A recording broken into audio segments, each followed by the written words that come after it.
encontro de hoje eu queria abordar o tema por que a gente tem medo de crescer? E aí, para quem já se sente grande, por que a gente está com medo do futuro? E essa reflexão ela nasce de um filme que eu assisti no final de semana, de um documentarista famoso no Brasil chamado Eduardo Coutinho. O filme chama-se Últimas Conversas. E aí ele faz o seguinte: o Eduardo Coutinho é genial. A forma dele filmar é muito simples. Ele coloca uma cadeira, coloca alguém sentado e manda falar. Só que ele tem uma enorme capacidade de fazer perguntas sem afetação. E como ele faz perguntas sem afetação, ele pergunta e a pessoa responde, ainda que esteja diante de uma lente.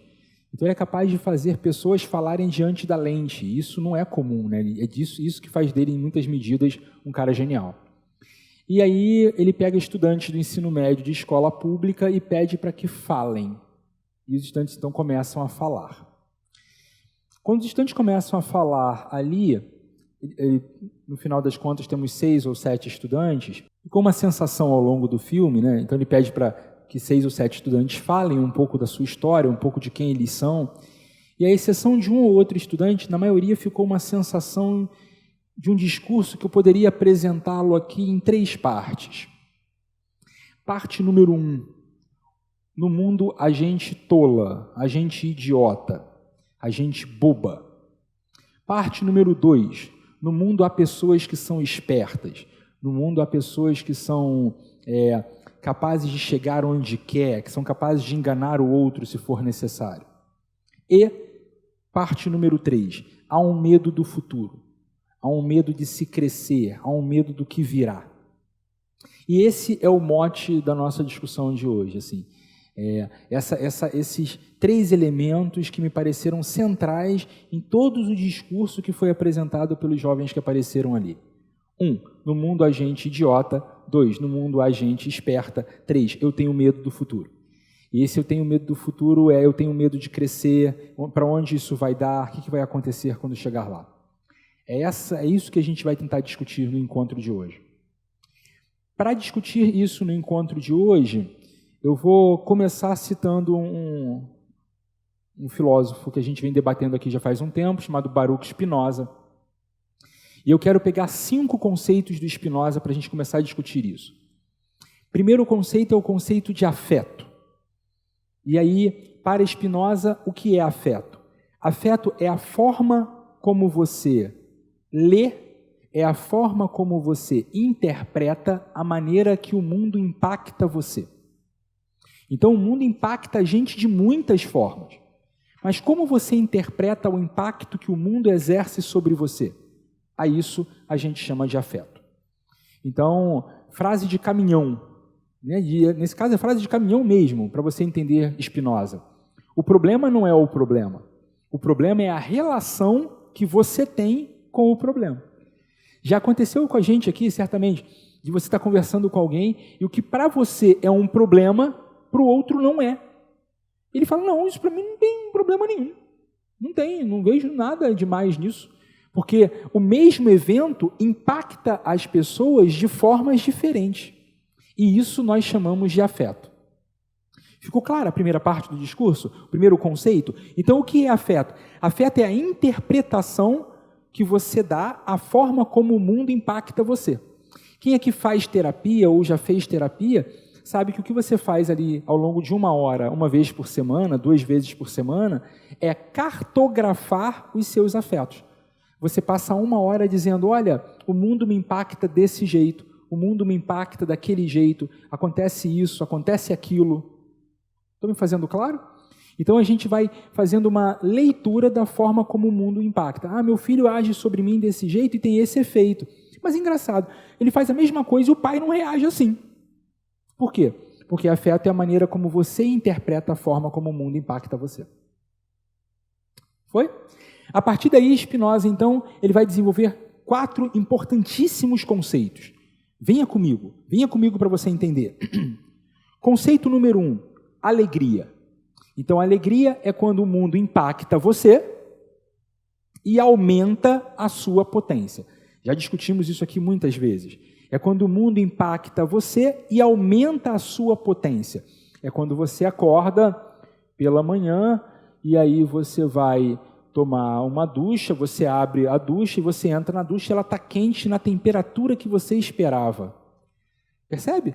E aí você observa lá e o sabonete está esperando você, lindo. Aí você pega o sabonete, a ducha muito quente, você se sente envolvido naquele lugar. Nossa, tudo é perfeito.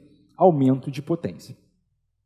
Quando o mundo impacta você e aumenta a sua potência, nós chamamos isso de alegria. Está acompanhando? Mais que isso, veja. Quando você projeta o futuro e se alegra, isso é esperança. Então você olha para o futuro e você se alegra, isso é esperança. Então você pensa em fazer alguma coisa no final de semana. No final de semana eu vou ver fulano. Nossa, que saudade que eu estou de fulano. Ao projetar o futuro, isso te alegra. Ele chama isso de esperança. Foi? Eu vou aproveitar e apresentar mais um conceito. Então, quando você é impactado pelo mundo e aumenta a sua potência, alegria. Quando você projeta, quando você pensa naquilo e aquilo alegra você, é esperança. Agora, preste atenção porque agora é lindo. Olha que bonito. Quando você tem alguém que especificamente aumenta a sua potência como ninguém mais, isso é amor. Quando alguém aumenta a sua potência de um jeito que ninguém consegue aumentar, isso é amor. Ficou claro que amor para Spinoza é linda a definição de amor para Spinoza. Porque o que é alegria? Alegria é quando o mundo impacta você e aumenta a sua potência. O que é amor? É quando o mundo impacta você de uma forma específica e aumenta a sua potência. Quem aqui já esteve apaixonado ou está apaixonado sabe exatamente do que eu estou falando. Qualquer pessoa se aproxima de você, pode aumentar a sua potência, mas aquela pessoa, quando se aproxima, caramba, cara, cria em você um efeito que você não tem controle, você não sabe por quê, mas tem um negócio ali que você fala, por que você produz em mim esse efeito e ninguém mais? Tony Garrido. De repente você se embrenha no meio da multidão que tem mais de 1 milhão, mas não tem quem você quer ver, mas não tem quem você quer ter. Não tem esse ser que causa em você um aumento de potência específico, amor. Ficaram claros os 3 conceitos de Spinoza alinhadinhos aqui? Alegria, aumento da potência. Amor, aumento da potência a partir de uma especificidade. Esperança, quando você projeta e isso aumenta a sua potência. Me fiz claro? Ótimo. Vamos para o segundo núcleo de conceitos de Spinoza. Spinoza é uma delícia. Venha. O que é tristeza? Tristeza é quando o mundo impacta você e reduz a sua potência. Você entrou no chuveiro, ducha quente, a ducha caiu, você está satisfeito com a ducha e de repente você olha e o sabonete não está lá.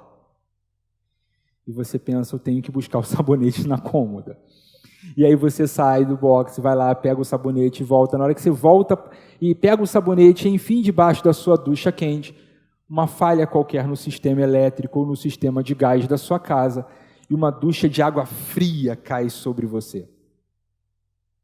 Redução da potência. Então, tristeza, o mundo impacta você e reduz a sua potência. Diminui a sua potência. Você fica mal, fica bola baixa, tem vontade de sair correndo. Não, aquilo não funcionou, cara. Você está mal. E o que é quando você, no entanto, quando você projeta o futuro e isso reduz a sua potência, entenda? Quando você projeta o futuro, isso reduz a sua potência. Quando você projeta o futuro, isso causa em você tristeza, ele chama de medo. Então, medo se opõe à esperança. Na esperança, você projeta e tem alegria. No medo, você projeta e tem tristeza. É quando você pensa, poxa, no final de semana vai ter uma reunião de família e eu vou encontrar fulano lá. Potência no pé. E o que Spinoza conclui disso? Que você tende a, eu quero que isso fique muito claro, porque eu vou precisar desse conceito daqui a pouco. Você tende a se aproximar do que te causa esperança e a fugir do que te causa medo.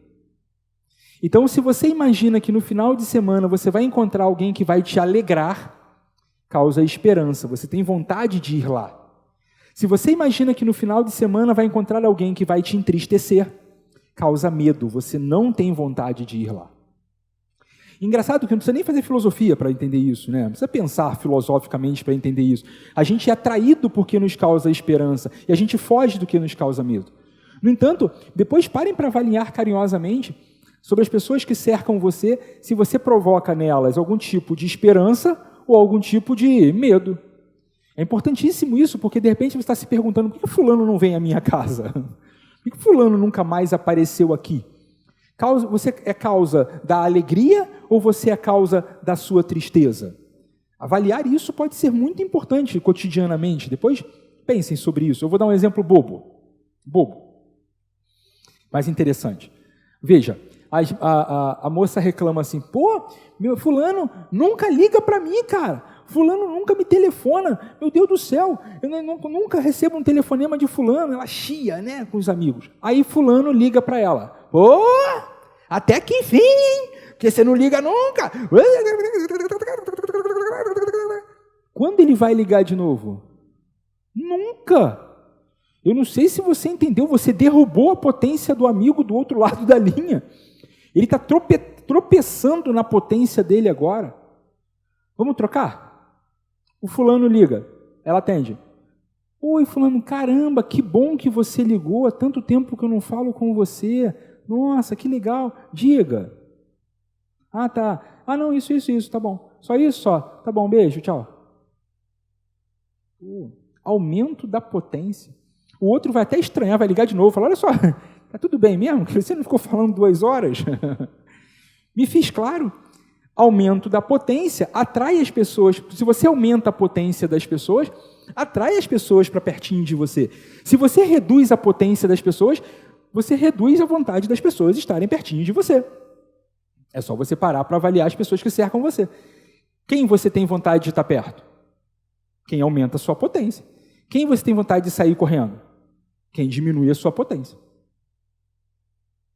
Eu estou me fazendo claro? Ótimo. Tristeza, redução da potência. Medo, projeção da redução da potência. E o que é ódio? Ódio é alguém específico que causa em você redução da potência. Se amor é alguém específico que causa em você aumento de potência, ódio é alguém específico que causa em você redução de potência. É aquela pessoa que você, que você tem uma enorme dificuldade de lidar. É aquela pessoa que se pudesse, quando você vê assim na calçada, você tem vontade de atravessar a rua. Você sabe o que eu estou falando? Aquele que vem e você fala, eu vou por aqui. Eu não quero encontrar. Porque ele, observe o que vou dizer, ele é causa da minha dor. Ele é causa específica da minha tristeza. Sendo causa específica da minha tristeza, é dele que eu fujo. Spinoza chama isso de ódio. Tá bom? Eu tenho um amigo que dá outro nome, eu queria dividir isso com você. Eu tenho um amigo que chama esse cara de personal evolution. Eu já explico, o conceito é muito interessante. Esse meu amigo, ele defende que há pessoas que se aproximam da gente para contribuir para que sejamos pessoas melhores. Ele diz, Vitor, se você conviver a vida inteira com pessoas que só te agradam, você não cresce em nada. É preciso, então, que convivamos com pessoas que atormentam, porque aí você é obrigado a crescer em paciência, em tolerância, em amor ao próximo, em ser capaz de ouvir mesmo que você não queira, em ser capaz de perdoar mesmo que você não queira. Esses caras contribuem para que você seja uma pessoa melhor. É o personal evolution. Foi? Ele faz um trocadilho barato, mas que eu adoro. Ele diz, sabe aquele mala da sua família? Sabe a mala da sua família? Então, é preciso amá-la. O trocadilho é barato, mas é perfeito. Sabe a mala da sua família? Então, é preciso amá-la. E por que é preciso amá-la? Porque ela é o seu personal evolution. Porque se o mundo fosse só de pessoas que você gosta e com quem você convive bem, você não cresceria. Você não melhora em paciência, você não melhora em tolerância, você não melhora em ser gente boa, você não melhora em nada, porque você, sendo você mesmo, já é adorável. Mas quando o personal evolution se aproxima de você, aquele que Spinoza chama de por quem você sente ódio, ele se aproxima. Você está entendendo o que eu estou falando? Não tá? Eu sei que você está pensando no seu personal evolution, todo mundo tem um. Todo mundo tem pelo menos um. Claro que acaso tem gente que faz uma coleção, mas tem gente que tem, todo mundo tem pelo menos. Você está falando, é fulano. Lembra só de fulano? Ele te obriga a ter paciência de um jeito que ninguém mais. Ele te obriga a você se repensar de um jeito que ninguém mais. Ele te obriga a você pensar em você de um jeito que ninguém mais. Você fala, rapaz, por que você existe?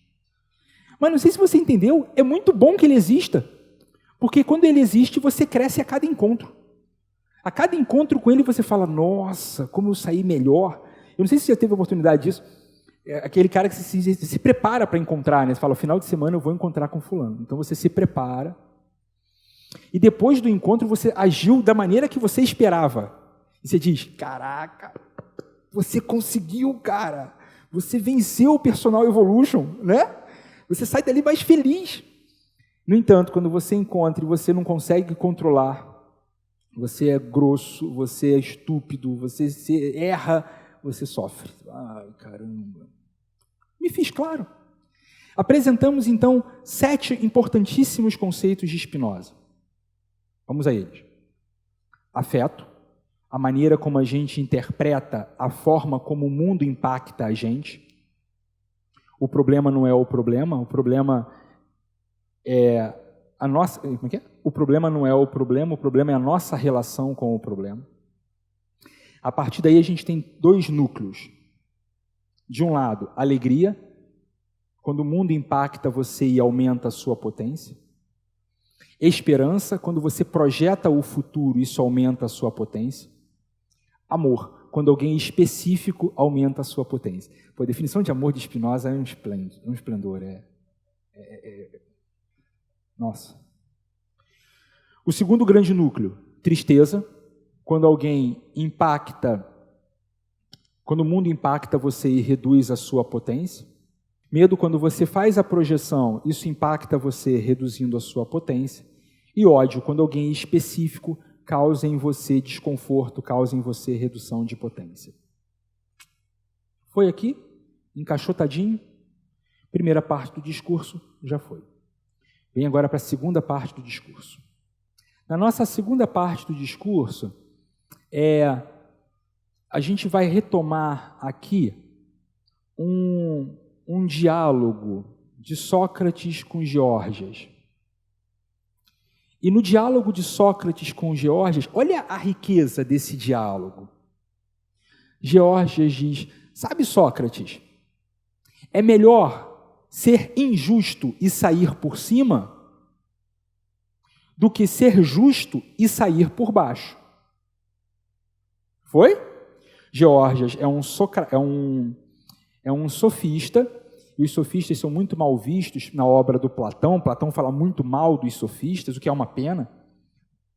Acabaram ficando muito mal vistos historicamente, porque a filosofia do Platão foi a filosofia que venceu.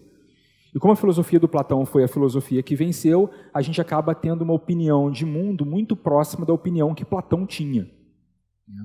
Ele tem a filosofia da vitória. Eu estou debruçado agora sobre uma obra longuíssima, são 5 volumes de um autor francês chamado Onfray. Ele faz o seguinte, ele recuperou todos os filósofos, todos os grandes nomes do pensamento que a história esqueceu. E montou uma obra vastíssima de 5 volumes, mas interessantíssima, que vai permitir a gente entender aqueles que não venceram, aquele pensamento que perdeu, né? E Geórgias, então, é claro que vai falar também na voz de Platão. O livro é do Platão. Eu só sei o que Geórgias disse porque foi o Platão quem escreveu. Então, Geórgias diz, é melhor ser injusto e sair por cima do que ser justo e sair por baixo. Acompanhou comigo? Sócrates diz, não, cara, você está errado. E por que você está errado? E por que eu estou errado, Sócrates? Você está errado porque, veja bem, se você é justo e sai por baixo, Em algum momento você vai se recuperar dessa injustiça. Se você é justo e sai por baixo, em algum momento você vai olhar para trás e vai dizer, poxa, cara, naquele momento lá, fulano foi injusto comigo, mas eu fui justo. E me orgulho disso, olha lá, agi como deveria ter agido. Mas se você é injusto e sai por cima, você vai carregar essa injustiça para sempre. Para sempre vai ficar em você a marca de alguém que não agiu de maneira justa. E aqui eu preciso lembrar do que é justiça para os gregos. Justo para os gregos, e vamos entender bem, justo para os gregos é estar ajustado com o universo. Justo para os gregos é estar ajustado no cosmos. É saber quem é você como peça da máquina. Então, se você é justo e sai por baixo, o tempo vai resolver isso, diz Sócrates. Mas se você é injusto e sai por cima, para sempre você vai carregar essa marca de injustiça. Eu vou dar uma pausa para você lembrar da sua vida e você lembrar que é exatamente isso. Teve um momento na sua vida que você foi justo e se ferrou. Hoje você olha para trás e fala, pô, cara, me ferrei, mas fiz o que tinha que ser feito. Houve um momento da sua vida que você foi injusto para se dar bem. E vira e mexe, você pensa nesse dia e você não tem orgulho de você. É Sócrates. Acompanharam comigo o raciocínio? Ótimo. Eu venho para uma terceira parte do meu discurso agora. Para propor a terceira parte do meu discurso, eu vou chamar um fulano, vou convidar aqui a reflexão de um fulano que vai escrever ali na virada do século XIX para o século XX, e é um sujeito chamado Sigmund Freud. O Freud tem uma obra vastíssima. Se você for estudar o Freud pela edição da Standard, que é a edição mais famosa dele mundialmente, são 23 volumes. O 24º volume é só de índice. É só para você acompanhar a obra. 23 volumes. E o Freud é desses caras estranhos que sabiam desde sempre da sua genialidade. Aos 15 anos de idade, o Freud queimou os seus diários e disse, os meus biógrafos se entristecerão desse meu ato. Aos 15 anos. Então ele tinha uma percepção sobre a genialidade dele que é muito curiosa. O Freud é muito reconhecido, sobretudo pela sua forma de escrever. Ele foi muito mais premiado como homem da literatura do que como homem da psicanálise, curiosamente. Ele é o criador, fundador da psicanálise. E na sua obra vastíssima, ele tem um texto em especial que eu quero chamar a atenção, que, ao meu ver, é um dos mais belos. É um dos mais belos. Eu estou lendo um sujeito agora chamado Thomas Mann. E o Thomas Mann diz que o texto mais belo do Freud é o Totem e Tabu. Não é essa a minha opinião. O texto mais belo do Freud, ao meu ver, é O Mal-Estar da Civilização. E se eu pudesse resumir o mal-estar da civilização para você, é um texto fácil de ler, você encontra na rede facilmente. Colocou lá, O Mal-Estar da Civilização, Freud, vai aparecer o texto no Google para você e você consegue achar. É um texto razoavelmente fácil de ler. E no Mal-Estar da Civilização, se eu pudesse resumi-lo muito brevemente, eu diria que o Mal-Estar da Civilização, ele vai abordar fundamentalmente 2 temas. Eu diria um grande tema, mas que se desdobra. Ele diz, sabe qual é a causa do seu mal-estar?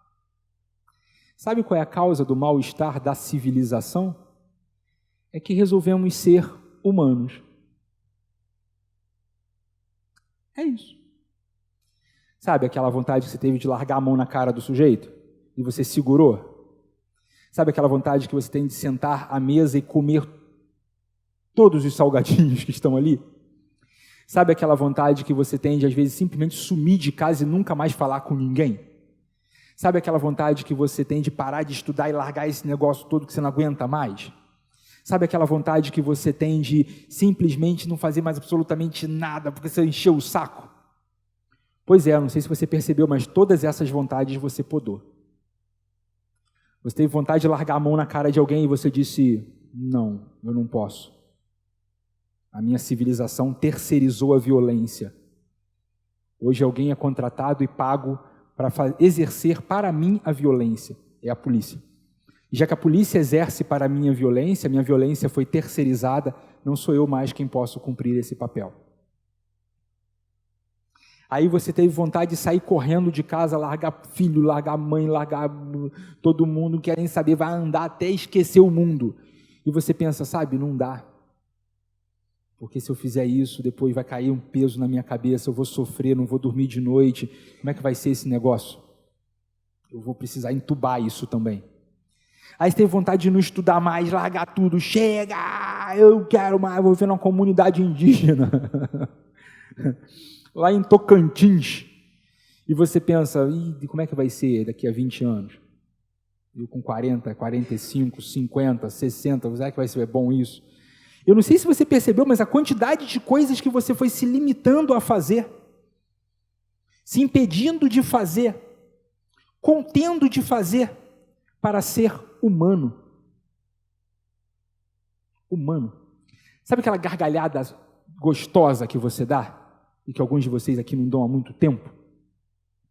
Eu fui a uma peça de teatro chamada Doidas e Santas, com aquela Cissa Guimarães. E ela abria a peça assim, dizendo, quando foi a última vez que você deu uma grande gargalhada? E como o teatro era fundamentalmente de pessoas mais velhas, fez um silêncio quase mórbido. E eu pensei, hoje de manhã. E por que eu pude pensar hoje de manhã? Porque eu trabalho com jovens, gente que ainda ri. Né? Gente que ainda ri. O que é fascinante. Quando eu dou aula para o 8º e 9º ano, é desesperador.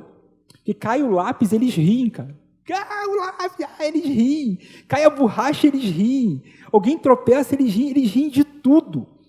Aí eu vou dar aula para o pessoal de segundo e terceiro ano, eles também riem muito, mas já riem um pouco menos. Já são um pouco mais centrados, um pouco mais sérios. Quando eu vou dar aula para o pessoal do pré-vestibular, eles já riem bem menos. Já tomaram um não, já não passaram uma vez, já são mais sérios. Quando eu vou dar as palestras e encontro ex-estudantes sentado na minha palestra, esse dia eu fui dar uma palestra e tinha um ex-estudante meu sentado. E eu pensei, você não vai interromper minha palestra? Enquanto eu falava, eu pensava isso, você não vai soltar uma piada no meio, você não vai rir alto e me obrigar a te chamar a atenção? Não, não vai. Ele estava de terno e gravata, enquadrado no modelo, caneta na mão, papel anotando o que eu dizia, sério, sensato. Eu disse, cadê, cara, a gargalhada? O momento em que você rompe com o modelo civilizatório e dá um grito no meio da plateia que espanta a todos. Não tem mais. Ele está contido, comedido, doce de compoteira. Eu poderia citar aqui Mafalda Veiga, cantora portuguesa que eu adoro. Ela diz, a gente aprende a conter o gesto, a raiva, o protesto, o rubor da face, até que um dia a alma explode nas mãos. E aí a alma explode nas mãos, crise do pânico, transtorno bipolar, depressão, gente se entupindo de remédio para acordar, para viver, para nascer, para morrer, para não engordar, para emagrecer. É a alma gritando, deixa, cara. O Freud diz, o riso alto, pá, é quando você rompe com o modelo civilizatório e diz, eu vou rir. É uma explosão de energia, uma explosão de libido, que você vai se permitir cada vez menos. A gente ri contido, a gente ri escondido. A gente foi limitando todos os sons do corpo. Todos os sons do corpo, nada pode ser emitido mais. Você tosse para espirrar. Não pode mais. Ninguém bate mais na mesa. Ninguém mais solda. É todo mundo doce de compoteira. Até os cabelos estão contidos, cada vez mais lisos, cada vez mais no lugar certo. Aí agora os caras resolveram soltar, as moças soltaram no cabelo, tem uns blacks aí, mas também contidos. Exatamente certinho, assim, alinhados. Não pode trocar. Eu vou para a escola da Maria, é uma delícia. Eu digo, eles não penteiam o cabelo. É um negócio assim zoado, sabe? Eles têm 13 anos, né, cara? Eu penso, vão virar doces de compoteira em breve. Modelo civilizatório, mal-estar da civilização. É você sendo o tempo todo podado. Não pode, não deve, não deixo, não. As 4 instituições quebrando você o tempo todo. Eu não sei se você lembra onde você começou a estudar. Era um jardim da infância. As professoras que educavam as professoras chamavam-se jardineiras. Você tem noção da seriedade que é você estudar num jardim de infância, amigos? Porque qual é a função de alguém que cuida de um jardim? Regar e podar.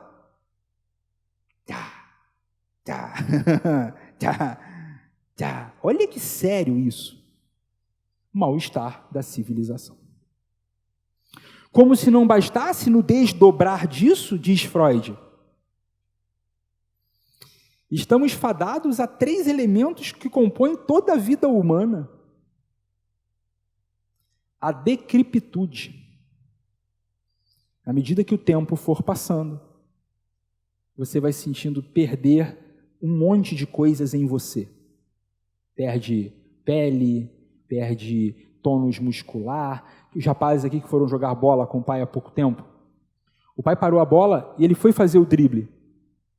E você percebeu que na cabeça dele tinha o drible pronto, mas o corpo não foi. E você sentiu no olhar dele a decepção de não foi. Não foi, mas ia, cara, há 10 anos, ia há 20 anos, mas agora não vai mais. Decrepitude. A perda. A gente perde o tempo todo. Eu poderia citar Elizabeth Bishop, poetisa inglesa de grande monta, e diz, aprenda a perder, mas aprenda cedo. Comece pelo lápis, pela borracha, pela caneta, porque vai ter muitas no caminho. Então Freud diz, além da decrepitude, estamos fadados às perdas. Você perde amigos, perde o namorado, a namorada, perde. O Ed perdeu a mãe há pouco tempo, um amigo nosso aqui, professor do VP. E é uma perda irreparável, né? Perda de pai e mãe são perdas muito marcantes. Como se não bastasse a decrepitude e a perda, você tem a iminência da morte. Está sempre aí. Em algum momento você vai morrer. E aí o Freud diz, está dado os elementos do mal-estar da civilização. Você é obrigado a, o tempo todo, se adequar para conseguir dar conta de viver. Você é obrigado o tempo todo a fazer concessões, você é obrigado o tempo todo a aceitar o modelo civilizatório, você é obrigado o tempo todo a ser podado, você é obrigado o tempo todo a agir de acordo com o que se espera de você. Você vai virando uma espécie de refém da própria história, refém do próprio discurso. Você fala diferente do que você falou anteriormente, alguém questiona você se você mudou de opinião. Olha que barato. E como se não bastasse a decrepitude, a perda e a morte. Eu acho que a gente pode agora retomar a obra do Coutinho. Porque 6 ou 7 jovens estão tão angustiados com o futuro. Venha comigo. Se você acredita que a vida é dividida em 2 grupos, em que há os idiotas e os espertos, e se você acredita que ser idiota é agir corretamente, ser idiota é fazer a coisa que se espera, ser idiota é agir de maneira adequada, ser idiota é ser justo, e se você acredita que ser esperto é enganar o outro, é lograr, é manipular o outro para chegar onde você quer, cardápio de valores, valores à la carte, você muda de acordo com a necessidade para que mais pessoas possam se aproximar de você. E você as dispensa como se fossem copos descartáveis. Né? No mundo de copos descartáveis, preservativos, ficar de noites rápidas. No mundo onde as coisas não são mais consertadas, são sempre trocadas. Esse é o mundo dos espertos. Eu não sei se você entendeu, mas o futuro não é um lugar para onde você queira ir. Não há esperança nesse futuro, amigos. Só há medo. Porque, venha comigo, cara. Projete esse futuro. Eu tenho que projetar um futuro onde eu tenho que escolher onde eu vou ser idiota ou vou ser esperto. E é claro, eu vou escolher ser esperto. Mas para ser esperto eu tenho que enganar o outro. Eu tenho que lograr, eu tenho que mentir, eu tenho que fingir o que eu sou, fingir o que eu não sou. Eu tenho que o tempo todo ficar negociando. Eu tenho que o tempo todo mostrar coisas que eu não quero mostrar. Ficar mostrando facetas de mim para um outro, outra faceta para o outro. Para cada um eu tenho um discurso. Viver esse mundo, eu não sei se você está entendendo, mas não é o que você quer. Desse mundo você tem medo. Desse mundo você quer fugir. Você fala, cara, eu estou fora desse mundo. Não é para ele que eu quero ir. Então, quando você pega para o jovem, nessa discussão que estamos abordando, e pergunta para ele, você quer crescer? Ele diz não. E por que ele não quer crescer? Porque crescer pressupõe encarar esse futuro. Pressupõe um futuro onde dá medo de ir. Porque você diz, cara, e aí? E quem vai sobrar de amigos? Porque você começa a intuir, né? Porque se para cada um eu ajo de um jeito, me sobra o quê? Eu vou tentar dar um exemplo mais simples, talvez. De muitas formas, estamos tratando aqui do conceito de confiança como um valor. Eu vou tentar mostrar para você como confiança é um valor importantíssimo. Tire a confiança do mundo. Só por um segundo, tire a confiança do mundo.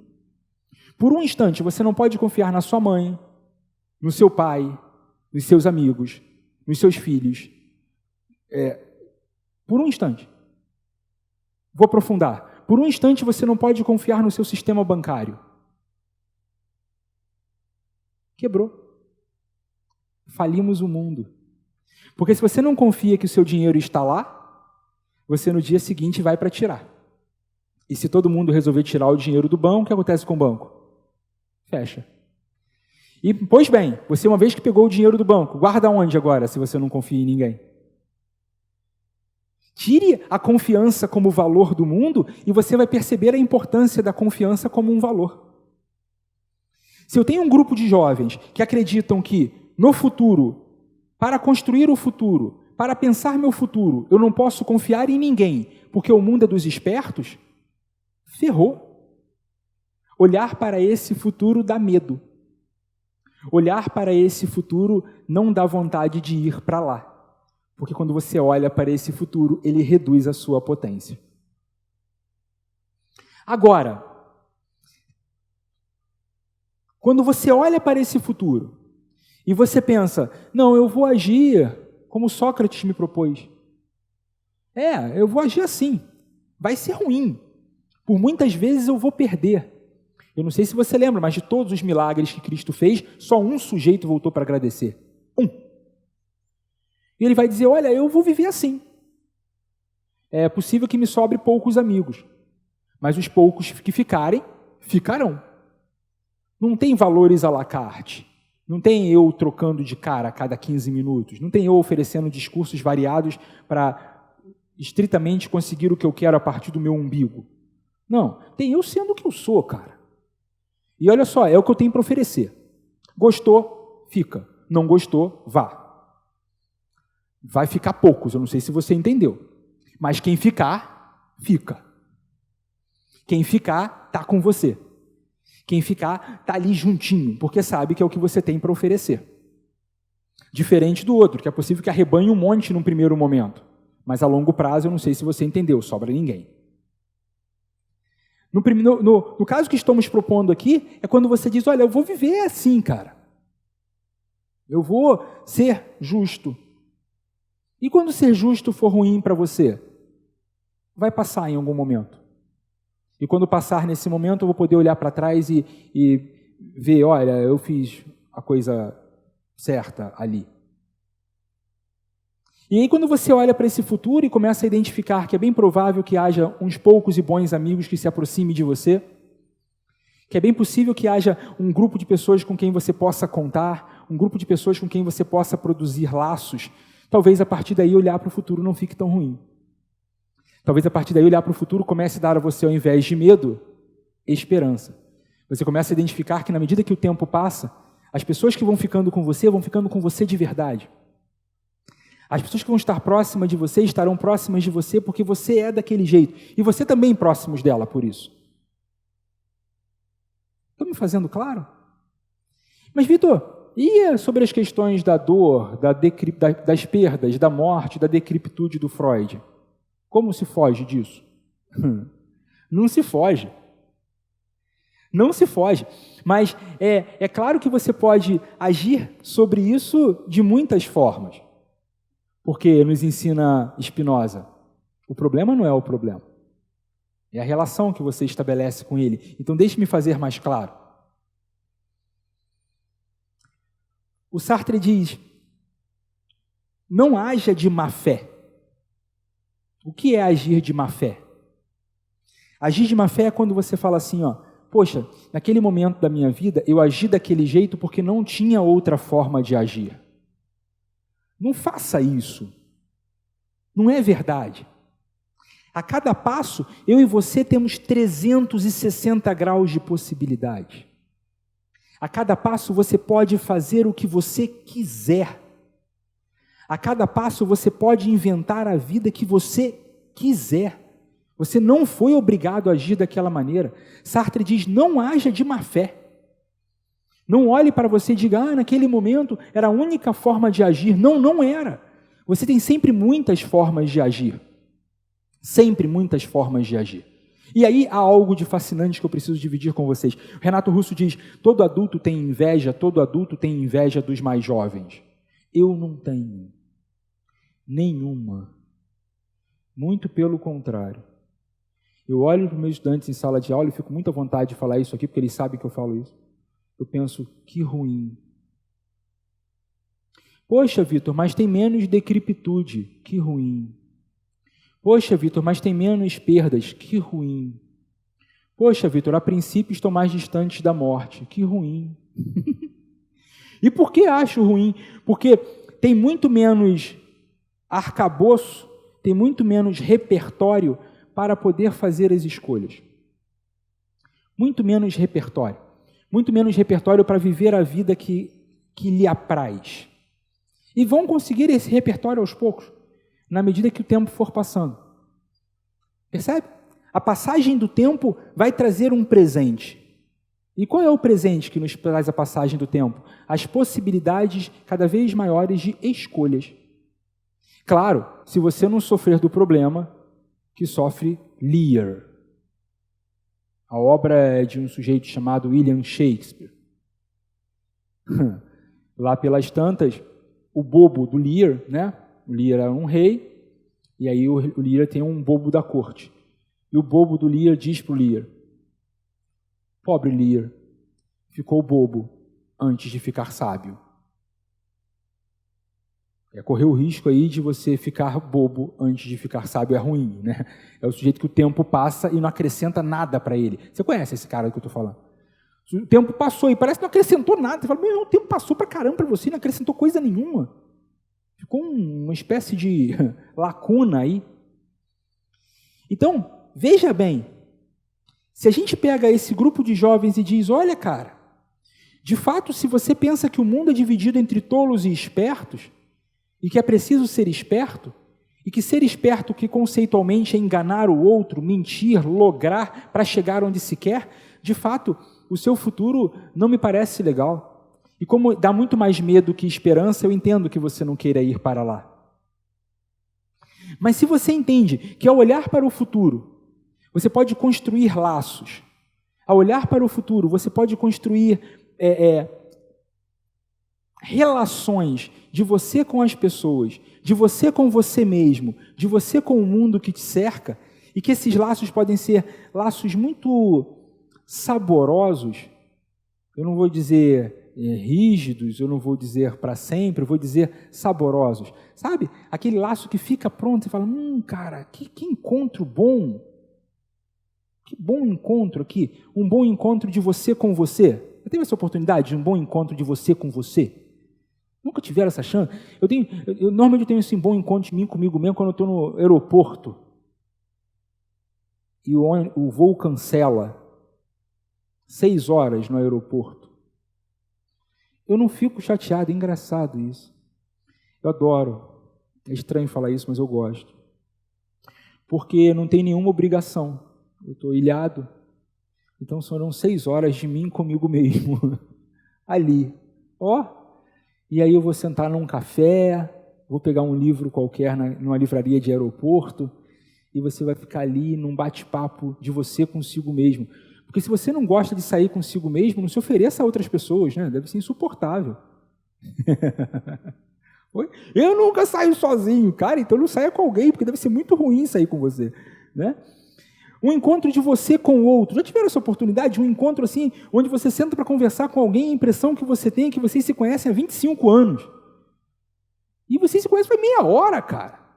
Fala, caramba, a gente está meia hora aqui, mas parece que é uma vida, é um barato. Foi um barato, né?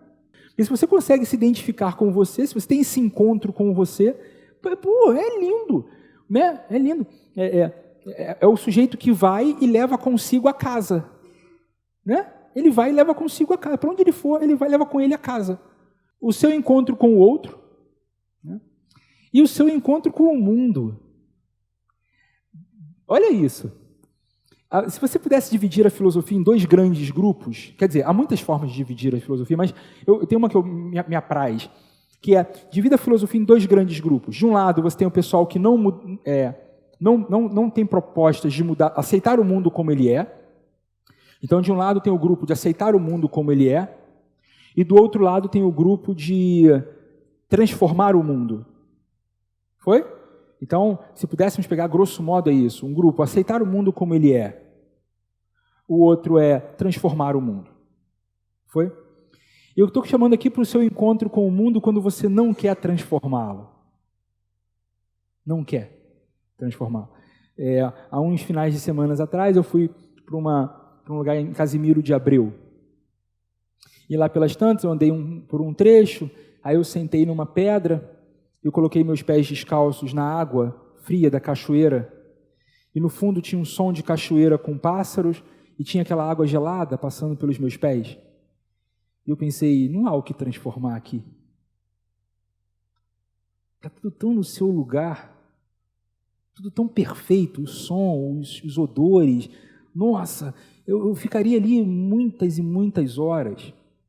Foi um encontro com o mundo. Naquele momento que você encontra com o mundo, isso lhe apraz. Ai, coisa boa. Mas quando fomos na ação de sexta-feira com os moradores de rua, e eu vi aqueles moradores ali, eu vi um abandono, eu pensei, há um mundo que precisa ser transformado. Há um mundo que precisa ser mudado. Então, esse é o mesmo mundo, é muito bonito isso, é o mesmo mundo que me deu a sensação de não muda não, cara. É quando eu venho para o VP, aumento o som, abaixo o vidro do carro e aquele vento entra, e tem um desenho de nuvens, e tem um sol, e tem a ponte Rio-Niterói, eu digo, não muda não, mundo, tá lindo como tá. Mas aí você vai fazer uma ação numa creche, você vai fazer uma ação num asilo. Eu não sei se vocês já tiveram a oportunidade de ir numa creche de crianças órfãs. E você olha para aquele moleque ali e você diz, você se ferrou, cara. No chacoalhar de aminoácidos, você se estrepou. Porque para você já vai ser muito mais difícil. Você tem 2 meses de idade e já não tem mãe e não tem pai. Eu não sei se você entendeu, mas o mundo para ele é mais duro. Bem mais duro. Eu penso, esse é um mundo passível de ser transformado. Foi. Então, retomando o nosso discurso, num primeiro momento a gente discutiu Spinoza para tentar entender o que é afeto, entender que o problema não é o problema, mas a nossa relação com ele. E aí discutimos 2 grandes núcleos, alegria, esperança e amor, tristeza, medo e ódio. Saímos dele para discutir o diálogo de Sócrates e Geórgeos na definição do que é justo e o que é o injusto e qual é a consequência disso. Passamos para o pensamento do Freud, pegamos aqui uma pequena parte da sua obra, de um texto chamado O Mal-Estar da Civilização, onde ele vai apresentar para a gente o porquê desse grande mal-estar. E tudo isso para a gente poder entender por que esses jovens estão com tanto medo do futuro, por que estão com tanto medo de crescer, por que estão com medo do que virá. Porque, a princípio, o mundo lhes parece algo muito cruel, algo que ele não pode ser quem ele é. Isso começa na minha sala de aula. O estudante diz, eu queria ser professor, mas meu pai mandou eu ser médico. Eu queria ser engenheiro, mas meu pai mandou eu ser advogado. Eu queria ser escritor, mas meu pai disse que eu tenho que fazer, sei lá, odontologia. E ali ele começa a entender um mundo que ele não vai poder ser quem ele é. E esse mundo que você tem que o tempo todo não ser quem você é esse mundo que você tem o tempo todo que ficar mentindo, logrando, fingindo que não dá, o mundo em que você não tem mais gargalhadas, é um mundo que nos oferece mais medo do que esperança. E se ele nos oferece mais medo que esperança, você não quer ir para lá. O que fica é a gente ir atrás de um mundo que ofereça para a gente esperança. E mais, a gente oferecer esse mundo para quem nos cerca. Sobretudo para as crianças que estão pertinho da gente. O último entrevistado do Eduardo Coutinho é uma criança. E é absurda a diferença. Absurda a diferença. Porque a criança ainda não identificou esses elementos. Ela não divide o mundo entre tolos e espertos. Então, é oferecer esse mundo. Dizer, olha, cara, é você sendo você. É você criando os laços. É você se aproximando de pessoas que você gosta. É você vivenciando o mundo que você não transformaria sob nenhuma hipótese, e o mundo que você transformaria, se pudesse, e acrescentar. Você pode mudar. Para finalizar, um pensador francês chamado Bernard Shaw.